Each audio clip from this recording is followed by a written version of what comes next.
Mamerina fiarabanana ao an-trany a, manohy tsy tapaka ny fifampizarana rehetra izay atao eto amin'ny pejy zava-manahirana vehivavy a, mitohy ny fifampizarana izay arahantsika amin'ny pasitora Ema. Raha eto amin'ny pejy dia fifampizarana fahavalo sahady arahantsika aminy ataontsika androany a, fahatelo amin'ilay série faharoa mahakasika ny mampiandry sy ny fiainana tao amin'ny fifoazana anazy. Ity fizarana fahatelo izay ataontsika androany ity, araka ny efa nampanantenantsika tamin'ny video farany teo, dia ifampizarantsika misimisy kokoa ny fahafantaran'ny pastora Ema sy ny fifandraisany manokana tamin'ny mamaneny lava. Izany hoe somary apetraka antsika manaraka eny ihany moa izany ny tantarany tamin'ireo fifandraisan'izy ireo fa ifantohantsika manokana izany ny momba ny mamaneny lava tamin'ny fifandraisany tamin'ny pastora Ema. Araka ny efa nolazainay teo be dia be ny efa nanoratra momba ny mamaneny lava, be dia be ny tsy navelany nanoratra koa araka ny fijoroana vavolombelona enitsika farany teo hoe nisy ara-very mihitsy ny fikarohana nataony mino aho fa isany mba avelany Jesosy hanoratra momba ny tantaran'ny mamaneny lava miaraka amin'ny biografian'ny pastora Ema izany tombony ho antsika malagasy mahazo ny teny malagasy ny afaka manaraka ny vantana n'izao fampizarana izao fa raha sitrapony tompo dia ho zaraina amintsika koa ilay biografia izay kasaina ho soratana mifanaraka amin'izao interview izay ifampizarantsika izao. Dia mamerina trano koa fisaorana sy fiarabananao pastora Ema manaiky izarana izany fijoroana vavolombelona sarobidy tokony raketina tsoratra amin'ny fiasan'Andriamanitra tamintsika malagasy izany, tamin'ny alalan'ny fifoazana sy tamin'ny alalan'ny mamaneny lava, dia omeko anao amin'izay ary ny sehatra ilazanao an'izay fantatrao na tamin'ny eksperiansy niarahanareo na tamin'ireo izay zavatra voamarina fa tena niainan'ny mamaneny lava tokoa.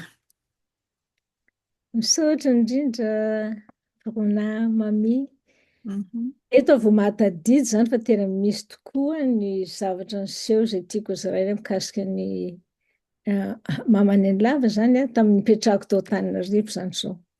Rehefa tao Antananarivo izany dia mivavaka amin'ny tsy fiangonana io izany fa trano, Mhm. trano duplex izy io fa natao trano fiangonana. Dia ao anatiny ao izany miangona dia aty ivelany koa, aty an-tokotany feno olona foana rehefa fotoana ny asa sy fampaherezana fotoam-pivavahana. Izy misy fotoam-pivavahana isan'andro, mbola tsy nisy izany fiangonana 67 hectares tamin'izay, fa ao ny fiangonanay izany. Izany hoe Dia mamaneny lava izany tamin'ilay izy hoe 5 ambin'ny 10 taona, voanjo voalohany nandroaka demonia tany Manakara, dia rehefa hoe nanomboka ny asany ve izany izy avy dia nifindra tany Antananarivo aloha sa ohatrany ahoana no nahafantaran'ny pastora Ema ny tantarany? Raha tsy diso aloha izany misoratra any amin'ny boky any, tsy tany izy nanomboka fa tany Akarmalaza, fa nitety an'i Madagasikara izy dia ohatra hoe saika atao Fianaratsoa izy mipetraka dia nataon'i Jesosy mipetraka any Antananarivo sa Antsirabe dia ohatra nisy problema dia nandeha tao Antsirabe izy dia any Antananarivo dia nipetraka Antananarivo. Tsy tena haiko marina izany fa efa hitako tamin'ny boky nosoratan'ny olona izay. Dia tao Mhm. Antananarivo izany ho Jesosy eo izy mipetraka, eo izy manao ny asa, dia eo izy manao ny toby. Fa tsy tao izany ny atombohany, fa tena nitety an'i Madagasikara aloha izy nanao asa fahagagana samihafa. Ny asa fahagagana nataony misy mihitsy ny maty natsangany amin'ny anaran'i Jesosy, misy izy mandeha eny ambony rano amin'ny anaran'i Jesosy, hitan'ny olona daholo izany voasoratra amin'ny tantarany any. Fa ny hitako izany tamin'izy tao Antananarivo izay nisy indray taona izany tsy tadidiko izany taona fa nisy oram-be izany tao Antananarivo, dia tena hoe misy inondation hoe ho tondraka Antananarivo.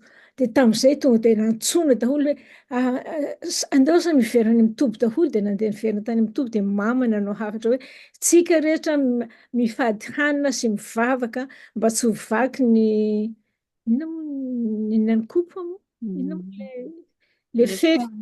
mba tsy ho vaky ny fefin'ny koba, fa raha ny fahotanana Antananarivo izy nijerena dia mety ho vaky io dia tondraka tsika dia maty isika mianakavy, fa andao sa mifona amin'i Jesosy, hitomany hangataka amin'i Jesosy mba hamonjena Antananarivo, hamonjena Madagasikara.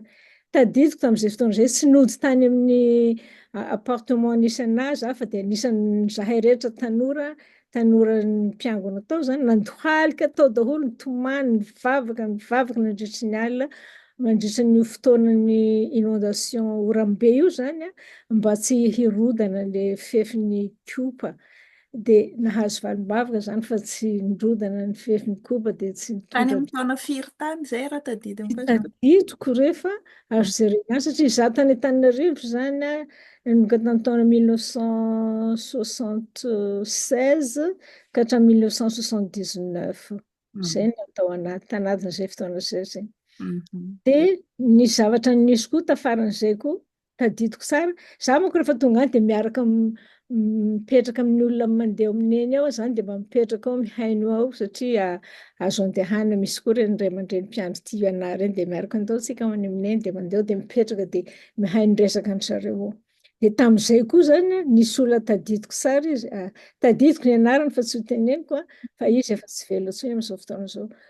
Nisy orambe koa zany tamin'izay tany Madagasikara dia niteny tamin'ny neny izy zany hoe mama mijaly mihitsy ny olona Ankarimalaza fa simba daholo ny trano rehetra any, mianjera ny hazo, sahirana ny olona, tena mampalahelo mihitsy ny olona Ankarimalaza. Dia zay nitatitra tonga tamin'ny mama zany. Dia io zany ilay olona io hoe ahoana moa ny ahafahana mamonjy zany amin'izao ny arabe tapaka, tsisy tomobila mandeha, tsisy ninona, aiza ny ahafahana mandeha raha tsy misy hélicoptère. Io zany io olona io, izy mama hoe misaotra anao tompo ny teny an'izay, ataovy araka izay niteneninao izay. Dia nimely rangahy raha tsinona anao zany tena mora morainao mihitsy ny zavatra, aiza ny aposible zany, za nga mpiasa ny gouvernement, za nga zao tsy possible zany toy izay.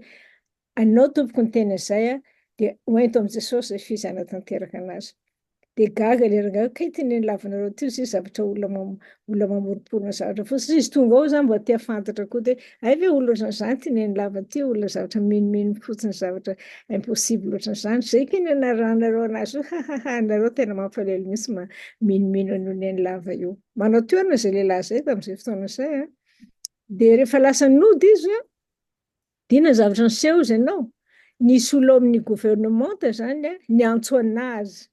Dia niteny hoe ny présidentsika hozy izy te hanampy ny Ankarimalaza amin'izao fotoana izao. Président firenena tamin'izay fantako ny anarana tsy teneniko. Présidente amin'izay moa mazava ho azy. Ya, dia te hanampy ny Ankarimalaza izy gaga be ilay rangahy io. Te hanampy ny Ankarimalaza inona sy inona zavatra ilain'ny Ankarimalaza. Dia ahoana ny andehanany hozy izy ilay rangahy ilay voatany aminay io zany, satria ilay ministra io niantso anazy na naman'ilay ministra angamba tsy tena fantako dia hoe ahoana ny possible zany dia izy irery no manana hélicoptère eto Madagasikara, izy dia ny hélicoptère présidentiel mihitsy no hanatitra ny zavatra rehetra ilain'ny Ankarimalaza, sakafo, savony, rano, sy zavatra rehetra ilain'ny olona zany. Gaga tao ilay rangahy tonga dia nandohalika ny fona tamin'i Jesosy, mifony Jesosy fa kay hainao ny resaka nataonay tary amin'ny neny lava tary dia izao anao manao intervention.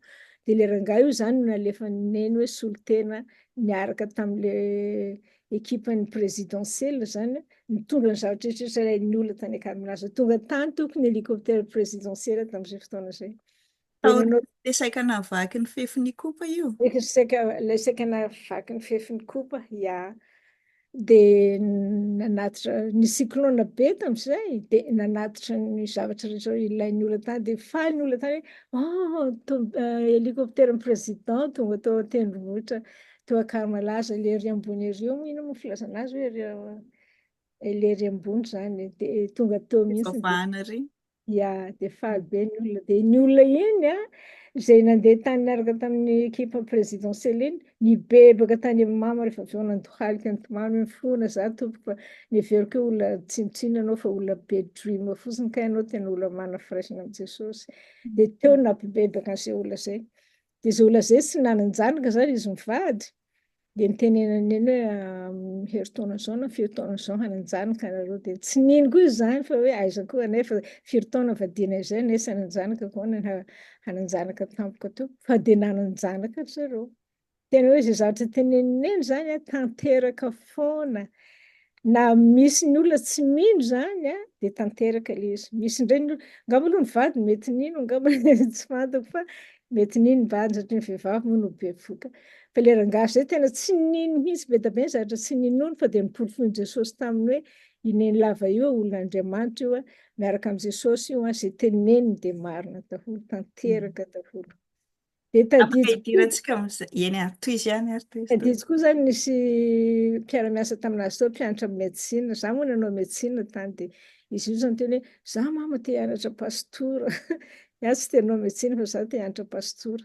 Tozy mamy tsy mba hianatra pastora ny antsoin'i Jesosy anao fa hanao medicine. Ianao dokotera hikarakara ireo mararin'i Jesosy amin'ny toby ireo. Dia teo zany vao nalalako ka tsy ny olona rehetra tonga aminazy ao ny hoe tsy maintsy pastora na hoe tsy maintsy manambady pastora. Misy koa nanao hoe za te hanambady pastora, nitony anao tsy hanambady pastora fa io businessman io nomeny Jesosy anao. Mm. Tena ohatran'izany ka arakaraka ny olona zany izy io fa tsy hoe misy stéréotype zany hoe rehefa mandeha amin'ny lava dia tsy maintsy manao pastora, tsy maintsy manambady pastora, tsy izay mihitsy. Fa Izay araka izay mihitsy koa moa zany nisan'ny zavatra hoe tiako idirana lalindalina kokoa satria araka ny lazaiko teo ilay génération tsy nahita ny mamaneny lava intsony zany minormaliser zavatra. Za zao mahafantatra, za moa afaka manonona anarana satria nizarainy zareo tamiko ilay izy araka saiko soratana. Ohatra zao ilay Torazy Velo zao tena nijoro vavolombelona tamiko mihitsy hoe za zao izy tao amin'ny mama foana fa mbola tsy nitolorany vady mihitsy niah dia tsy manambady izy mandrakandroany fa tsy hoe izay tonga any dia mahazo vady.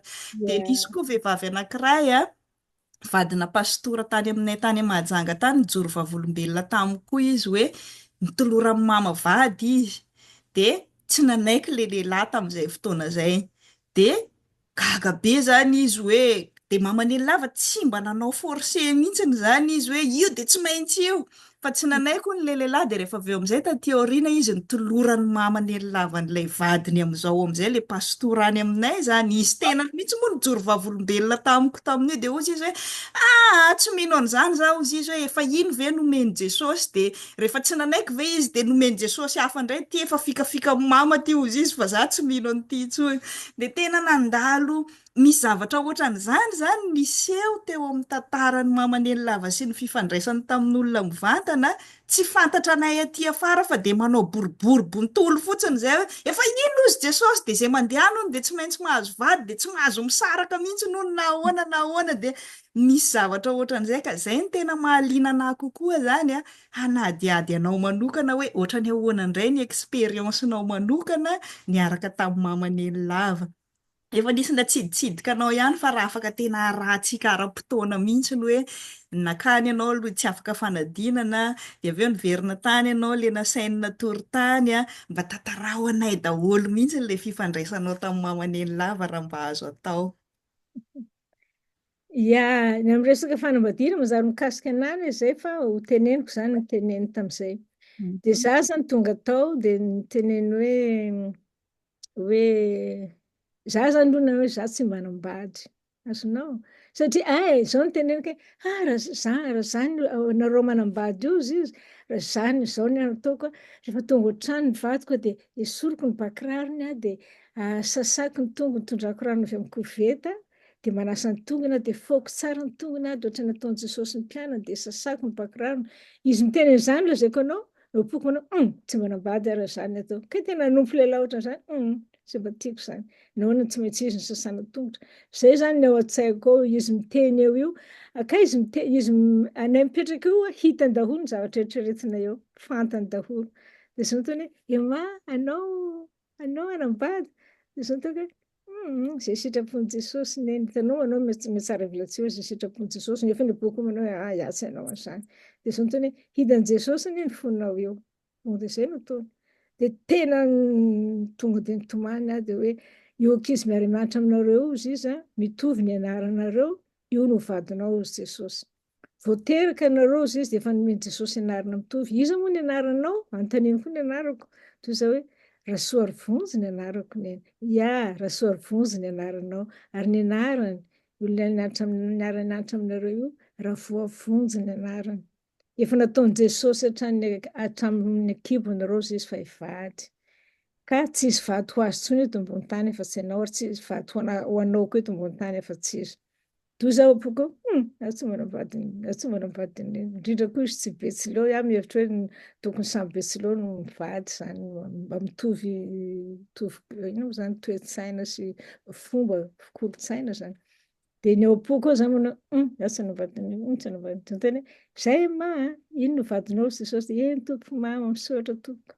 Manao an'izay fa ny eo am-po koa tena manao, hitanao ilay ankizy manao hoe efa atao mipetrahanao dia tsy mety mipetrahanao dia hoe za mipetraka fa ny atao anatiko ato mitsangana. Hitanao misy ankizy manao izany mpianatra izany, tena ohatran'izay mihitsy hoe manaiky tompo nefa ny am-po koa mandà. Dia rehefa niaraka tamin'ny docteur Perry tamin'izay fa docteur Perry tany amin'ny namantanany tany dia rehefa matetika manko rehefa mandeha matory amin'ny neny ny olona zany dia hoe tsy maintsy mizatra ny tenenin'ny neny taminy. Dia nanontany anahy izy hoe nizatra ny tenenin'ny neny taminao ve maty aminao tany? Dia tsy nisy. Dia tsy nisy, mahagaga zany. Nizatra ny teneniny taminay koa mikasika ny docteur Perry tamin'izay fotoana izay. Fa tsy niteneniko tamin'ny docteur Perry ary tsy niteneniko hoe tsy nisy. Mahagaga zany hozy izy. Dia za amin'io ataoko hoe ilay momba anahy iny zany no tokony ho teneny dia za tsy niteny tamin'iza mihitsy mikasika an'izay hoe za tokony hanambady ny mpiara-mianatra aminay, miara-mianatra atao amin'ny STL zany. Izy avy any Toliara, za avy aty Fianarantsoa. Amiko fandavitra be zany ahoana ny impossible zany, sady lavitra be no ny foko tsy mitovy zany dia tena ataoko hoe zavatra impossible zany. Matetika henoko izay teninao izay amin'ny olona mandray teny mivantana avy amin'ny maman'eny lava hoe tsy tenenina le izy. Maman'eny lava ve teny manokana hoe teneno na tsy teneno sa dia malalaka zany ny tsirairay na hizara na tsy hizara an'izay zavatra tenenina. Ohatra mahaliana be anahy zany resaka manokana zany hoe ay ve miteny momba n'olona hafa aminao koa zany izy. Dia tsy voatery teneninao ohatra hoe ny an'i docteur Perry zay mahaliana anahy moa raha mba afaka zarainao ihany izay a. Mino aho fa zavatra tsara zany fantatra ny docteur Perry isany hoe tena pastora hitako hoe niasan'Andriamanitra manokana koa teo amin'ny fiainany afaka mba zarainao ve ny momba an'izay le hoe teoria izay satria tanjon'ilay zavatra kasaiko soratana mihitsy koa zany ny fanalana an'ireo tsaotsao sy ilay hoe fiheverana hoe rehefa maman'eny lava dia tsy maintsy izao. Dia voandroany koa izao za maheno hoe ay ve izy miresaka momba n'olona hafa amin'olona hafa. Ie. Dia Toy zany tsika. aha. Kay azafady. Dia tsy niteny an'iny aho zany. Fahitako ny neny maman'eny lava zany, izy tsy manery. Fa tena hoe marina ilay hoe men'Andriamanitra safidy tsika dia afaka manaiky na mandà. Fa izy tsy mba manery zany mihitsy. Tsy miteny izy hoe aza tenena amin'olona na hoe tenena amin'olona fa milaza izy zany rehefa tian'i Jesosy ho fantatry ny olona ao ny zavatra misy dia teneny amin'ny rehetra eo.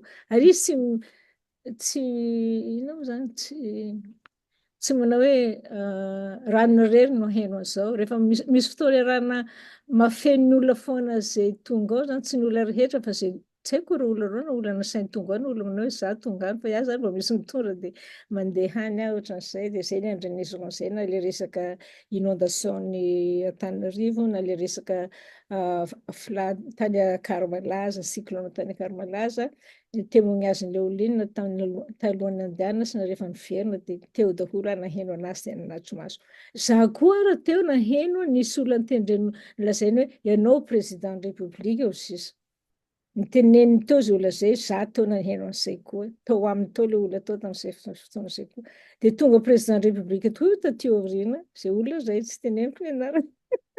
Mety ho Sady mba fantatro. afaka tenenina fa tena mahaliana be mihitsy izay. Za moa zany dia tena te hikaroka amin'ny antsipiria mihitsy satria rehefa tsy hanareo ilay source primaire zany no miteny sy mamoaka an'ilay izy dia mivalona miaraka aminareo any ilay tantara dia tsy misy mahafantatra intsony izay taranaka aty aoriana. Tsy fantako aloha rehefa misy manoatra an'izay fa président Ravalomanina iny niaraka taminay tao tamin'izany fotoana izany. Dia nilazainy hoe ianao no nitenen'i Jesosy ho président république any aoriana any. Raha tazomina ny finoanao dia ho tanteraka izany. Takan'izay koa no nanaovany anahy hoe ianao hianatra any Amerika ho Jesosy maro ny sakatsakana izay hazo anao fa tazomy ny finoana zany fa raha mitazona finoana dia ho tanteraka izany. Dia efa misy olona omen'Andriamanitra izay omanin'Andriamanitra izay handrainao tsara rehefa anao tonga any Amerika. Izay no teneniny mikasika ny nenako. Efa nilazainao teo moa zany hoe tsy fantatra anao hoe asainy ve sa ahoana ilay olona maromaro hoe fa raha azoko tsara zany dia hoe Mamaneny lava tsy voatery miresaka amin'ny olona tsirairay fotsiny fa misy fotoana groupina olona zany nareo eo dia izay asain Jesosy teneniny tsy voatery confidentiel ho an'ny olona iray. Dia Mhm. araka ny teninao koa hoe misy koa zany ohatra olona tsy eo nefa resahany aminareo eo ohatra ny hoe ny an'i Docteur Perry izay zao ohatra hoe afaka Mhm. zarainao ve mba tsy hanaovan'ny olona mba hialana amin'ilay hoe rehefa teny mamaneny lava ohatran'izao dia misy ara mo asa na ahoana moa le toe-tsaina mahatonga an'izay hoe asitrisitrika tsy de lazaina tsy soratana mihitsiny le zavatra niseho nefa amiko manokana zany na Jesosy ara neny teny hoe aza mbola lazaina amin'olona nefa amin'izao fotoana izao voasoratra mihitsy ny ara izy miteny an'izany tsy misy jiro mirehitra tao any ambany farafara fa tena hoe fijoroana vavolombelona ny zavatra ohatran'izany indrindra amin'ny tontolo iainantsika ankehitriny izao zany be dia be ny karazam-pahalalana mifamaofao dia tena hitako hoe lova sarobidy apetraka ho an'ny taranaka ny zavatra ohatran'izay raha mba azonareo zaraina dia izany mba ho soratana ho tantara mipetraka tsy voatery ampiasan'ny mpanao politika koa zany le izy amin'izay fotoana izay amin'izay tiany androritana anazy fa mametraka tantara zava-nisy marina tsika hijoroana vavolombelona hoe tanteraka tokoa tena nanana fifandraisana tamin'Andriamanitra tokoa mamaneny lava ary ny teny faminaniana nomeny dia tanteraka avokoa izay no isan'ny antony anaovantsika an'izao fifampizarana amin'ny toy izao satria tamin'ny fiainanao manokana le izy tanteraka fa tsy ferana koa nefa nizarantsika n'ireo teny faminaniana samihafa izay heninao mivantana ary hitantsika rehetra hoe tena tanteraka tokoa. Ilay izy zany tsy hoe ny teny faminaniana fotsiny fa ny zavatra hitany dia teneniny koa. Tamin'izay zany tsy fantako ny zavatra hitany mikasika ny Docteur Perry. Fotony hoe ino ataon'ny Docteur Perry? Zay zany ny teneniny tamin'izay dia izahay rehetra eo. Dia izahay tsisy manontany hoe inona kay na hoe curieuse nontany mivavaka ny Docteur Perry nareo. Mivavaka ny Docteur Perry tsika zao. Dia mivavaka izy dia izahay rehetra zany mivavaka ao koa anatin'izay fotoana izay. Ka tsy haiko na hoe nisy devoly nanodidina ve na nisy na koa hitany tany fa dia tsy fantatrinao fa dia izay. Dia ohatran'izay koa ny hitako amin'ny maha olombelona anazy zany tamin'izy nipetraka tany amin'ny tontonko pasteur docteur Bemanantsoa zany nipetraka tamin'ny zareo maharitra izy tany amin'ny France angamba enim-bolana nipetraka tany izy sy neny tora zana-miadana. Dia ny tao zany izy dia tena ahitanao maha olombelona azy mijery sary amin'ny albômandry tontonko zany izy. Dia nahita sary koa izy teo dia nitony mba tiako rô ty zanaka ho vavy ty ho vadiny ano. Tiako izy ho vadiny ano. Dia niteneniny ny anaran'ilay olona ihany tamin'izay fotoana izay. Dia ny tontonko zany ny tonga dia hoe io zany no vadiny amano. Fa tsy izay olona izay ny vadiko. Izany hoe manana fitiavana izy zany amin'ny maha izy anazy fa tsy izay no avelany ho tanteraka fa izay sitrapon'Andriamanitra. Ty vao zany mbola classe de seconde angamba za tamin'izany na première no izy mahita ny sariko any Paris ao amin'ny tontonko mijery albôma dia mba tiako ty zanaka ao ty raha mba ho vadin'ny zanako lahy ihany. Saingy tsy izay ny vadiko zany. Dia hitako izay olona izay tany Akaro-Malaza dia hozy tontonko hoe io ilay olona tiany neny ho vadinao tamin'izay fotoana izay dia ka io ty izay olona nataony hoe tiany ho vadiko izay. Netinety tamin'ny pastora ve izy tamin'izay? Ah, Nahalinanao kokoa ve izy tamin'izay raha par rapport amin'ny vadinao amin'izao mba hoe mba tsy pastora ilay olona aloha tsy pastora ilay olona hitako tany Akaro-Malaza izay dia iaho zany manao hoe misaotra ny tompo fa ny tompo mahalala izay tandrifana ahy fa izay olona izay zany tsy izay zany tandrifana ahy fa neny zany amin'ny maha olona anazy dia mba manana faniriana koa izy mijery sary isaotran'izany dia mba milaza ny ao am-pony izy. Fa nandritra nipetrahany tao amin'ny tontonko zany lazain'izao dia fiainam-bavaka izay ny zavatra atao sy fahitany ny zava-misy ao France zany. Re mandeha tsy manentina andeha métro any ambany tany mihitsy izy zany fa hoe ireny zany dia efa ohatra hoe maneho ny olona hoe any ambany tany ohatra hoe ratsy zany. Dia ny olona tondrotra izy efa milevimbelona, efa mandevona ny tenany ambany tany dia ny olona mifokasikara ireny koa ataony efa mandrehitra ny helo hisy anazy.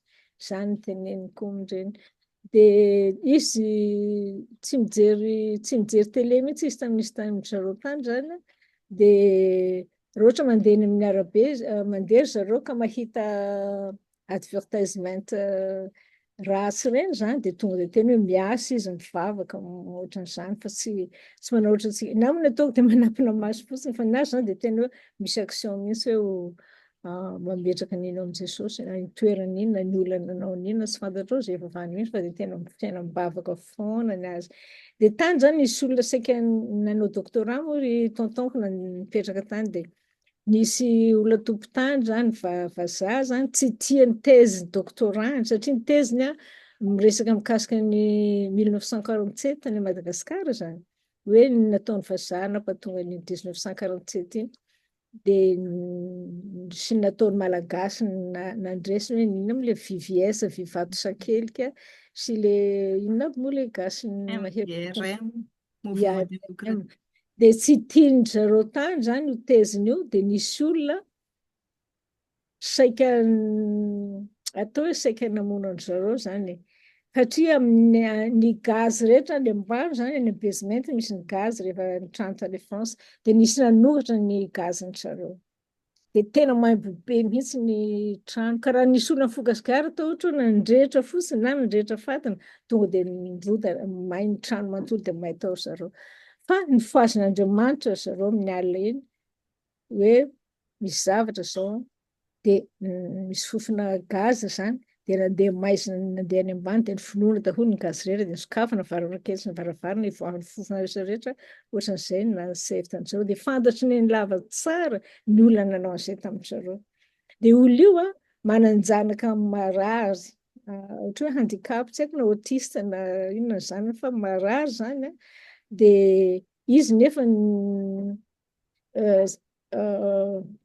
moa zany tsy tiandry tontonay zany amin'ny tezy ataony dia nefa rehefa nahita izy fa hoe ny lava tao izay olona nentina taondry tontonay zany fa avy ny lava dia sitrana tamin'izany fotoana izany dia mba nandeha tany koa zany zareo mba tsy nanana finoana fa hoe andeha mba hitsapy hoe hasitrana tokoa ve izy dia nentina tao ilay zanany dia fantatry ny lava hoe tiana ilay olona nanao an'ilay gaz tiana ilay olona ohatran'izao dia nivavahana niasana nametrahany tany dia sitrana zanaka ilay olona dia lasa niova indray ny olona iny tena lasa tia be an-dry zareo sy nifanaraka be tsara tamin'ny tontonko rehefa nifandalovandry ny lava zany nampizin'izay fiovana izay tamin'ny Dia fiainana nivoaka soa tsara ihany ve le tezy tena mahaliana be anao koa zay? nivoaka tsara ny teziny, tena nivoaka tsara ny teziny ary lazaiko anao zany fa indray taona izy 26 juin nasaindry zareo hitory-teny tamin'ny fiangonana Faravohitra ao Antananarivo.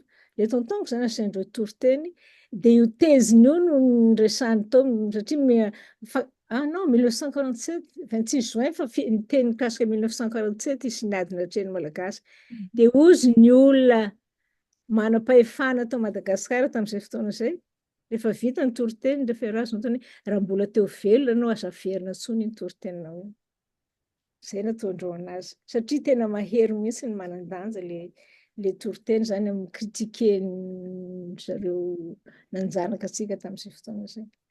Inona ny zavatra azo zaraina manaraka koa moa ngamba zay fa tokony ararotina tsara mihitsiny izay le mazava-dehibe le manoratra satria ny programantsika any Madagasikara zany zao dia mieritreritra hoe mbola klasiana hoe mpamadika ny VVS sy ny MDRM fa tsy ataontsika mihitsy hoe mpamonjy ny firenena sy ny ady ho an'ny tanindrazana dia izay isany mahapotika antsika mandraka ankehitriny anie le fitiavan-tanindrazana tsy misy ilay tantara afenina tany am-pianarana zao tsy nahafantatra mihitsy hoe ny frantsay anie ka tena ny bombarde namono malagasy marobe tamin'izy nanjanaka tsy lazaina zany fa efa mikaroka aty ivelany document-mbazaha no ahitana an'izany tantara zany ka ohatraohatran'izay koa zany le zavatra ataontsika eto ny tantara amin'ny mamaneny lava ny vazaha manoratra ary be dia be ny vazaha miteny hoe perspektivanay tsy mahay an'ilay teny malagasy no ezahanay manoratra fa isika malagasy tompony mbola tafiditra ao anatin'izay toe-tsaina kolonialina izay tsy sahtsika na hiteny anarana na hijoro vavolombelona ka izay ny anararotana anareo mbola loharano voalohany velona tahaka an'izao tena hoe amporisiko antsika zandry sy taranaka aty afara koa hoe ndao angonina reny tantara reny andao soratana fa teny matetika miverimberina henoko foana tany amin'ny tamin'izaho mbola komitin'ny Fédération Luthérienne Mondiale dia ny hoe ny olona na ny firenena tsy manana tantara dia tsy afaka manana ho avy. Raha tsy fantatrao zany hoe avy aiza moa ny atombohanao dia futur ohatrany ahoana ary ny mba heritreretinao dia lasa mihodinkodina eo fotsiny Malagasy sy Madagasikara.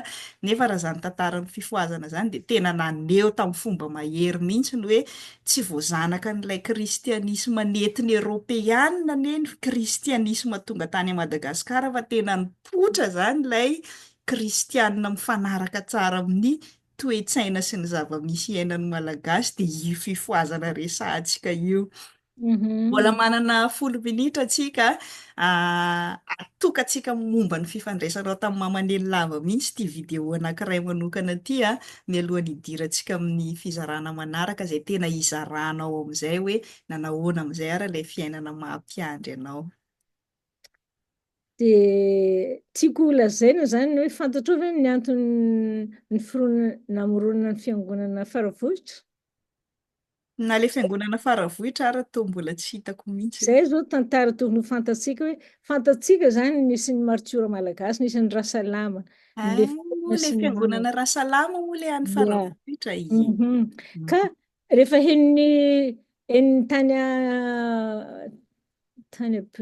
tany Angletera zany iny fisian'ny fanenjehana ny kristianina nampiasy martiora Rasalama sy ny namany iny tany Antananarivo.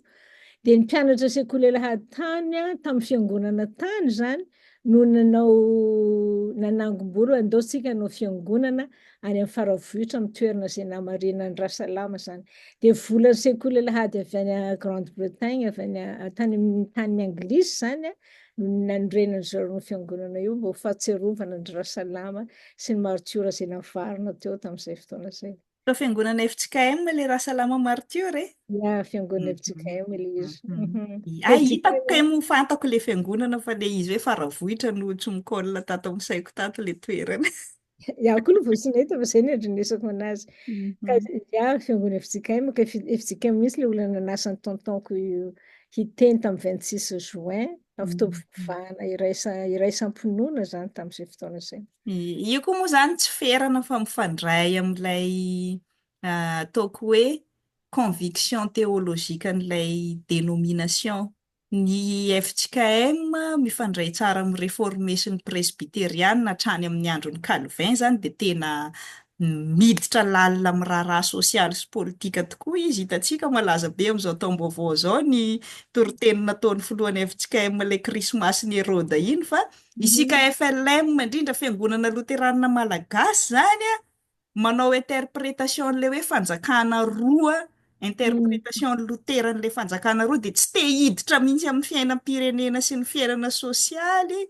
dia tsy azo ferana koa fa misy ifandraisany amin'izay fa ny fifoazana kosa nefa izay sady tsy FLM tsy FJKM tsy manana dénomination dia tena hitantsika mihitsy fa nanao asa sosialy be dia be ary isan'ny nenjeny frantsay ny colon mihitsy koa raha izy tamin'ny voalohany tsy navelany vory ny tany Soatanana heverin'ny zareo fanongana ny Mhm. hiady ho an'ny fahaleovantena fa tena nandray anjara feno ny fifoazana na dia ao anatin'ny fiangonana ataontsika hoe tsy mandray anjara direct amin'ny fiainana politika ary. Ka tena Mhm. misaotra anao koa ny zarany momba an'izay. Nisy zavatra nataony mama, izany hoe hatreto izany aloha fa azahoako ny fizarantsika dia nandray anjara mamaneny lava tamin'ny faminaniana ny fiainan'olona manokana, Mhm. fiarahana mitondram-bavaka ny fiainan'ny bahoaka rehetrarehetra, ilay hoe rano tondra-drano. Nandray anjara izy tamin'izany hoe nasain'i Jesosy nilaza mialohan'ny helikoptera présidentielle nitondra fanampiana. Tsy resaka fivavahana fotsiny izany ary nandray anjara ary izy naminany hoe tia ho filoham-pirenena eto Madagasikara. Misy sehatra hafa koa ve tadidinao indrindra teo amin'ny fiainanao manokana tena nandraisan'ny mamaneny lava anjara nilazany faminaniana ary indrindrandrindra tanteraka soamantsara teo amin'ny fiainantsika rehetrarehetra. Dia nenahy zany Mhm. nenahy zany no azoko lazaina fa zao fantatrao ve fa zao zany henoko koa ilay izy fa mbola tsy fantako na misoratra amin'ny boky hoe nisy missionnaire zany teny Avoriavaratra tena tsy nanaiky mihitsy ny fifoazana. Mhm. Dia nanasa anazy zany io missionnaire io sakafo any an-tranony. Dia alohan'ny andehanany any izy dia nitenen'i Jesosy hoe io missionnaire io izy poizina mahery be ny sakafo hohaninao, fa aza matahotra anao fa za miaraka aminao. Fa aseho azy fa tsy avonin'inona zany le poizina. F'izy zany tena miandry, kendreny zany dia hoe misakafo aminazy ao dia maty ao mamany ny lava zany. Tena zay Misionera kristianina io? missionnaire Christ. Aleo zany tokony missionnaire zay fotsiny hajanoko. Mm. Fa na ny firenenany aviana aza no tenenin'olona tamin'izay fotoana izay. Mhm. Dia nandeha tany izy dia nasana dia faly be mandray nareo dia ohatran'izao fantatra moa rehefa manam-bahiny dia ny sakafo tsara dia lany ny sakafo dia miandry zany le missionnaire hoe hisy vokany le poizina, tsy nisy vokany dia lasa zareo nody. Dia rehefa izy nody any an-trano ovy avaratra, miofakofoka daholo ny hoditra rehetra amin'ny tena satria mahery be mihitsy le poizina. Miofaka ohatran'ilay bibilava miofaka ireny nosy ny olona zany dia hoe hoy Jesosy io ny vokatry ny herin'ilay fanafody fa anao tsy ho faty fa ho hitany ny heriko zany fa ho tonga eo izy. Dia tonga teo ry zareo rehefa rapitson'iny zany dia ny fona sy ny bebaka hoe zahay hozy izy nanao an'izao. Zareo zany tena niteny zahay nanao an'izao fa tsy zay. Tena fantatray fa Jesosy tokoa miaraka aminao dia nibebaka ilay missionnaire dia lasa nanoana ny fifoazana amin'izay rehefa avy eo. Isan'ny zavatra hiheno koa mifandray amin'izay ary tsy haiko moa na natrehanao maso amin'izay rehefa avy eo ilay fanokanana ny mamany ny lava ho mpisorona. Teo ve ianao tamin'io inona ny azonao lazaina hamaranantsika azy atao anatin'izao 4 minitra farany izao? Nanatrika za. Mhm. Nanatrika tonga tany mihitsy tamin'izay dia ilay olona rehetra nitendren'i Jesosy hanana anjara tamin'ny akanjony sy ny satrokany sy ny zavatra rehetrarehetra taminy, nanao témoignage daholo, niraisiko naoty kahie angamba kahie 100 page ny kahie ko any Madagasikara niraisina naoty tamin'izay raha nanteny zao tadidiko zany dia zao. Ny olona nifidian'i Jesosy hanana anjara tamin'ny fitafiana anaovana zany satria ohatrany manao fitafiana Aarona izy tena misy an'ilay efoda dia misy an'ilay vatosoa 12 dia ny akanjo dia misy an'ilay pamplemousse ilay hoe manga volomparasy sy namany ireny dia nitenenin'ireo olona ireo zany fa olona tsisy mahay n'inona mikasika an'ireny aby ny olona nifidian'i Jesosy. Ary Jesosy niteny hoe tsy any an-dafy mihitsy ny akanjandreo fa ao Madagasikara. Misy zany olona aiza ny ahitana tondra tsy any an-dafy, eto Madagasikara ny ahitanandreo Jesosy. Misy olona tsy mahalala mikasika vato zany, vatosoa zany, nefa dia nandeha any amin'ny toerana Madagasikara nitady vatosoa dia namen'i Jesosy hitany daholo ny karazana vato 12 atao amin'ny efodany ny lava zany. Misy olona tsy mahay manjaitra akanjo mihitsy ny hatramin'izay nahaolana anazy, nefa dia nataon'i Jesosy ianao ny anjaitra dia asehon'i Jesosy amin'ny nofy an'ilay olona hoe ohatran'izao ny didinan'io akanjo, ohatran'izao ny anaovana an'io. Misy olona tsy mahay mipasoka zany mihitsy ary vao mipasoka satria olona ambony amin'ny toerana misy anazy nefa dia nipasoka dia tena izy zavatra nataon'ireo olona ireo zany dia amin'ny anaran'i Jesosy daholo sy amin'ny ranomasina naovana azy amin'ny anaran'i Jesosy, amin'ny anaran'i Jesosy. Mandeha hono ireo olona ireo tamin'ny tady vatosoa amin'ny anaran'i Jesosy. Misy oram-be misy malama be lalana tokony hampianjera sy namany fa dia hita ny voninahitran'Andriamanitra niaro an zareo vita soa daholo ny zavatra ny zareo.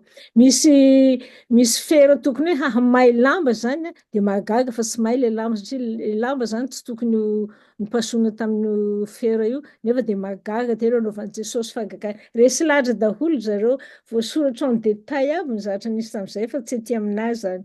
Fa tena hoe nasehoan'Andriamanitra ny voninahiny hoe rehefa izy miantso dia izy manatanteraka rehefa anao manaiky zany. Misy nandà zany nandà nefa dia tamin'ny farany nanaiky foana satria tena ny zavatra niseho taminy dia ohatra miseho aminy amin'ny nofy Jesosy dia miteny aminy dia farany ireny olona ireny miverina any mama dia mitomany hoe eny tompoko fa hanao an'izay tsara be mihitsy ny témoignage-ny olona rehetra tamin'izay. Ka na ilay couronne zany, couronne volamena dia ilay misy an'ilay ohatra hoe ananako any amin'ny albomako any izay sary ianao nga efa nahita an'ilay sary koa anao.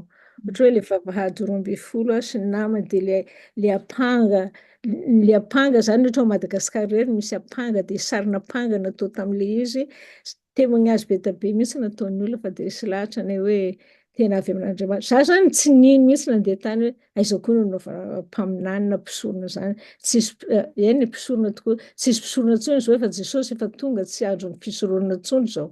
Tena nandalo izay mihitsy fa rehefa nanao ny joro vavolombelona izy rehetra izay nikasika ny fanamboarana zavatra neny io Dia tena nitomany daholo zahay tao anatin'ny fiangonana tao resy lahatra hoe avy amin'i Jehovah izao ka mahagaga ho masontsika. Tsotra tompoko ny zaran'izay anombotsika ny video manaraka ilay tena fotoam-panokanana dia miverina amin'ny tantaranao indray mandeha fa mankasitraka indrindra nanome ny tantaran'ny maman'ely lava avy amin'ny perspektivana vehivavy niara-niaina manokana taminy mihitsy. Mankasitraka tompoko. Misaotra ny tompo isika.